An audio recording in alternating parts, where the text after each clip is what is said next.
Ang hiling lang po natin, sana ay huwag kumilos ang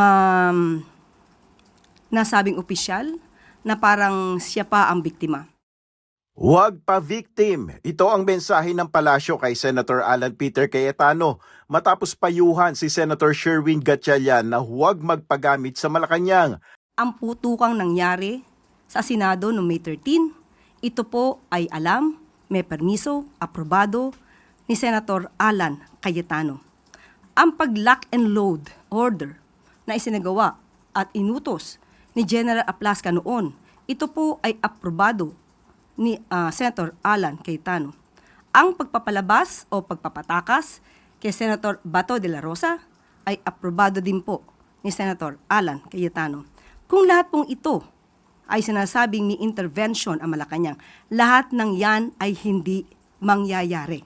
Ang sinasabi ay mag-ingat sa Malacanang, mas mag-ingat po ang taong bayan sa mga taong nagkukunwari at nagpapanggap na banal.